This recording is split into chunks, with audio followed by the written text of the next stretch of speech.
What if you made a bad choice when you were a teenager and suddenly you were sentenced to spend the rest of your life in prison with no chance of parole? Would you stop growing and maturing as a person? Could you accept responsibility for your actions and ask for redemption? Wouldn't you want a second chance? I'm Joy Wilson, also known as Joy the Baker. Like everyone, I've made mistakes early in life and relied on family and mentors to believe in me enough to give me a second chance. I believe in second chances, which is why I've been happy to help support Louisiana Parole Project with every baking class I teach at the Bakehouse. Let me tell you more about Parole Project. This nonprofit organization is doing what many believe is impossible. They're removing barriers and helping formerly incarcerated people reintegrate back into society and become productive, tax-paying citizens. To understand how Parole Project got started and why it works, you need to meet one of its founders, Andrew Hunley. Here's a news feature on Parole Project by NBC's Dateline. The infamous front gate of the Louisiana State Penitentiary, better known as Angola. For those sentenced to life here, it's their last chance to say goodbye to the outside world. He's about to sign out. But on the days Andrew Hunley is here, it becomes a chance to say hello and welcome back. Well, what took you so long? Hunley runs the Parole Project, which he started in 2016. Congratulations. His nonprofit helps men like Dwayne Henry, who spent more than 25 years at Angola, re-enter society and stay there. You're gonna be another example of a second chance. So what we do is we bring those clients up to speed. What kind of sauce? Barbecue, how to use a cell phone, getting your driver's license, how to put a debit card into a machine. Pay for it right there. Really? We want to make sure that they have the best opportunity to succeed because they're going to be my neighbor.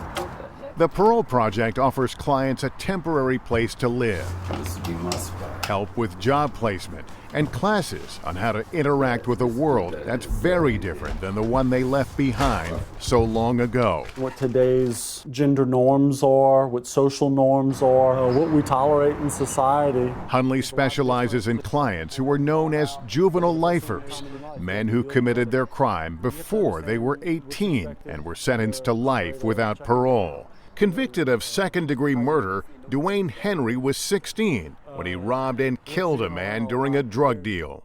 But in 2012, the U.S. Supreme Court ruled that such a sentence was unconstitutional for juveniles, citing that adolescent brains are not fully developed. Jeff is a juvenile lifer too. After another court ruling in 2016, all juvenile lifers had the right to be resentenced and given a chance at parole. And that included Andrew Hunley. Criminal justice reform is about believing in second chances. At age 15, Hunley murdered a school friend by brutally beating her with a metal rod. After serving 19 years of his life sentence at Angola, he became the first juvenile lifer in Louisiana to be paroled because of those Supreme Court decisions. Did the system make a mistake putting someone like you, or putting any, 17-year-old in an adult prison for the rest of their life?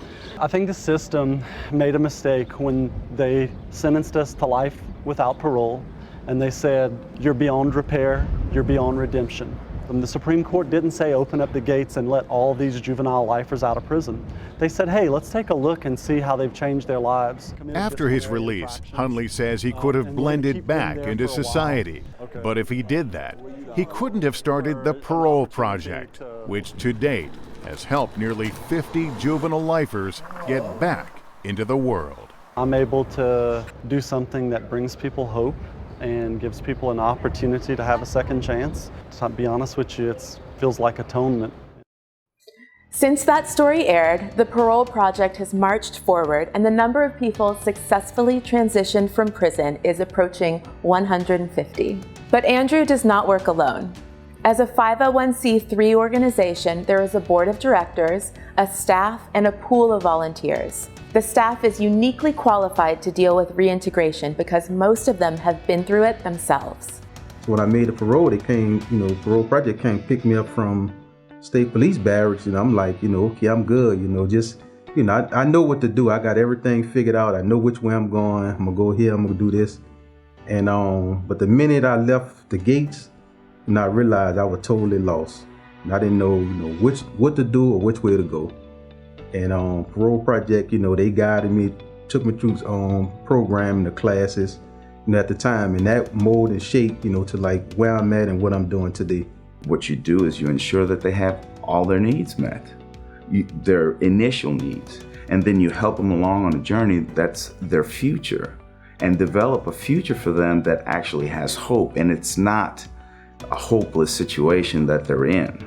It enabled me personally to be a bit self-sufficient in that not being able to be a burden to family members. I've been with the organization now for about almost a year, and I'm excited to be a part of it because I get an opportunity to meet directly or interact directly with the people that's coming out, especially the younger guys, and to remind them that in order to be successful on this side, you have to have realistic goals.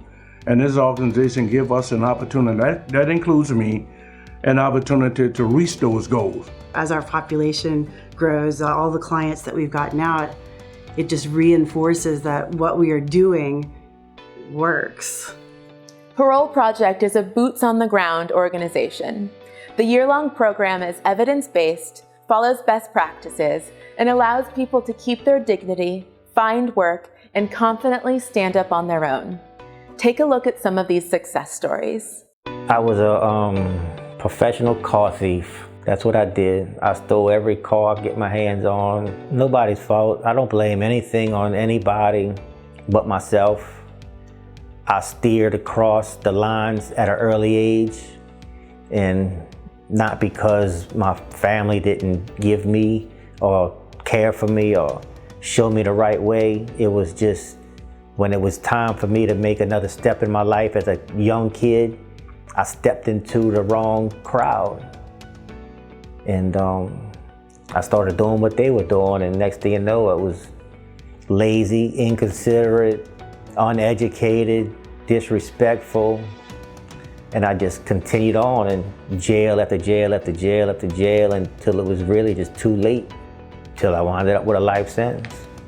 So I don't blame anybody for the life that I lived. It's my own fault. The change started to come when my granddaughter was born. In 2007, I started saying to myself, man, I'm a grandfather now. Life has passed me by and I have nothing to show for it. I don't know how to do anything. I don't have no legacy to leave behind other than Freddie Wilbert's been in prison all his life. So I started doing little things differently, although I still had troubles, but things started changing and the troubles started distancing themselves until they finally just dissipated. My thinking's changed. People who knew me then can't believe who I am now, and people who know me now can't believe who I once was. In 2010, I was called to be a mentor in the automotive program for young first offender guys that needed some guidance and some type of training to not go back to selling drugs or whatever they were doing, stealing. I was teaching air conditioning class and learning it at the same time. Before long, I was master certified, doing other things, generators, heavy trucks. For 10 straight years, I just pounded in the automotive and mechanical electrical field. And no doubt, because of the Louisiana Parole Project, I was released. If it was not for the Parole Project giving me their support and taking me in, I would still be in prison right now. How you doing? Thanks very much. You ready to go home? Yes, sir, I am. It's unbelievable. It's a miracle, life-changing event fixing to take place, and I feel like I'm prepared to take on that challenge, and I was ready to. It wasn't anxious or anything of that nature. I was ready to step into the next realm of my life. They've given me somewhere to live. I had nowhere to go. They gave me an opportunity to be successful. They opened the doors to allow me to learn social norms, computer norms, just giving me rides to where I needed to get to get my feet on the ground, stand up straight. I used to help Mr. Jerry pass out peanuts, crackling, and hats at the rodeo. His son, Mr. Eric, has taken his reign and moved with it, being free and not being called an offender or considered an offender. That was my biggest thing, because they don't know my history. They know me by now as Freddie.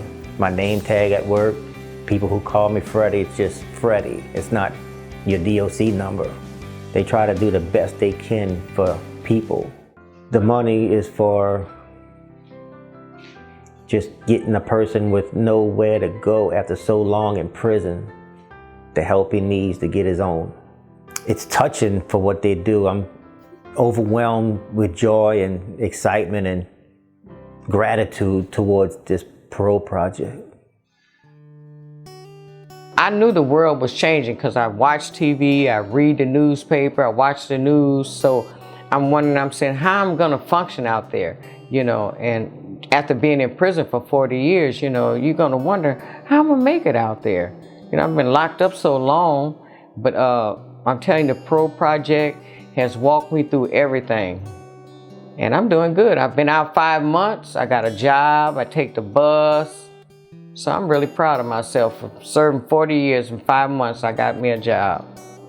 And I'm not what you call a public speaker. I can't, you know, I can talk a little bit, but I'm not really good at it. And so they helped me along the way. 5 months after being with Parole Project, I was able to get my very first apartment, which was a 1-bedroom. And so I took advantage of the first-time home buyer program. So I am the owner of a 3-bedroom, 2 full bath, big beautiful backyard, and I have my mother with me. I just want to live comfortable and be happy and try to find my children, because I don't know where they're at, and just try to live my life. And for someone, out the goodness of their heart, to just take the money out of their pockets and help us out, it had to be God-sent people. The success of Parole Project is no accident.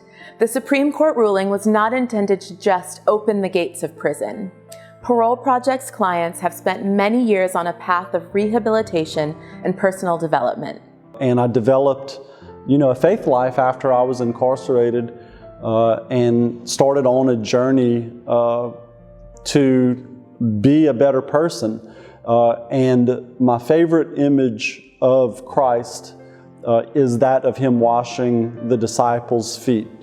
And it's a reminder to me every day that servant leadership is an awesome thing. Being a leader isn't about putting yourself in front of people. Being a leader is about how much you can do to lift people up. Once I got older, I mean, I automatically changed. My brain automatically recalibrated, and you know, I changed, and now I'm a different person. In my mind, I was there for something that I did not do.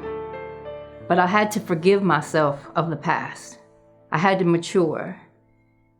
And once I grabbed a hold of that, I started taking programming.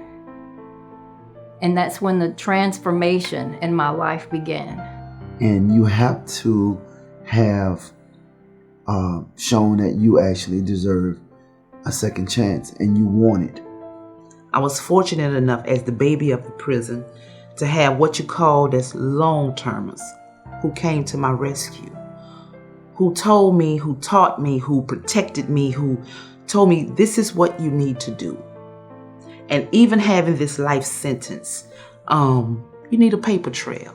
You're young, you need to get an education, stay out of trouble.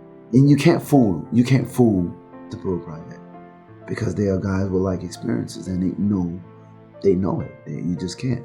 And they sense that genuineness. If you cannot get out of a darkness, how are you supposed to expound light? So there has to be forgiveness within. Everyone should be viewed from a point to where change can come about, because the word evolution was created for a reason, and it was put forth for a reason. And everyone that's bad will not be bad forever.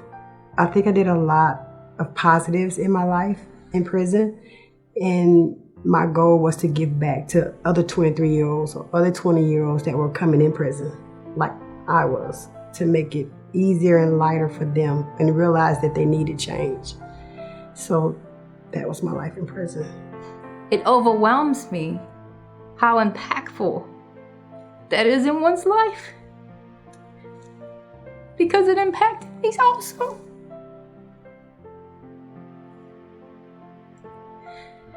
If it wouldn't have been for the supporters that surrounded me, I don't believe that I would be here, because I know I couldn't have done it on my own.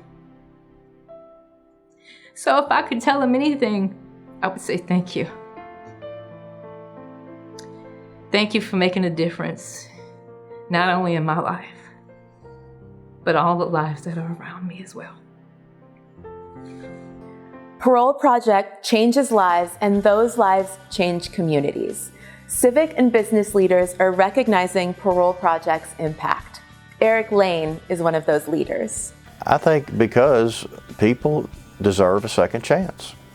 And the people who have the long-term habits that they've shown that they have changed, they are rehabilitated, they've done this over a long period of time, they've earned the status of trustee, I think they should get a chance to restart their life.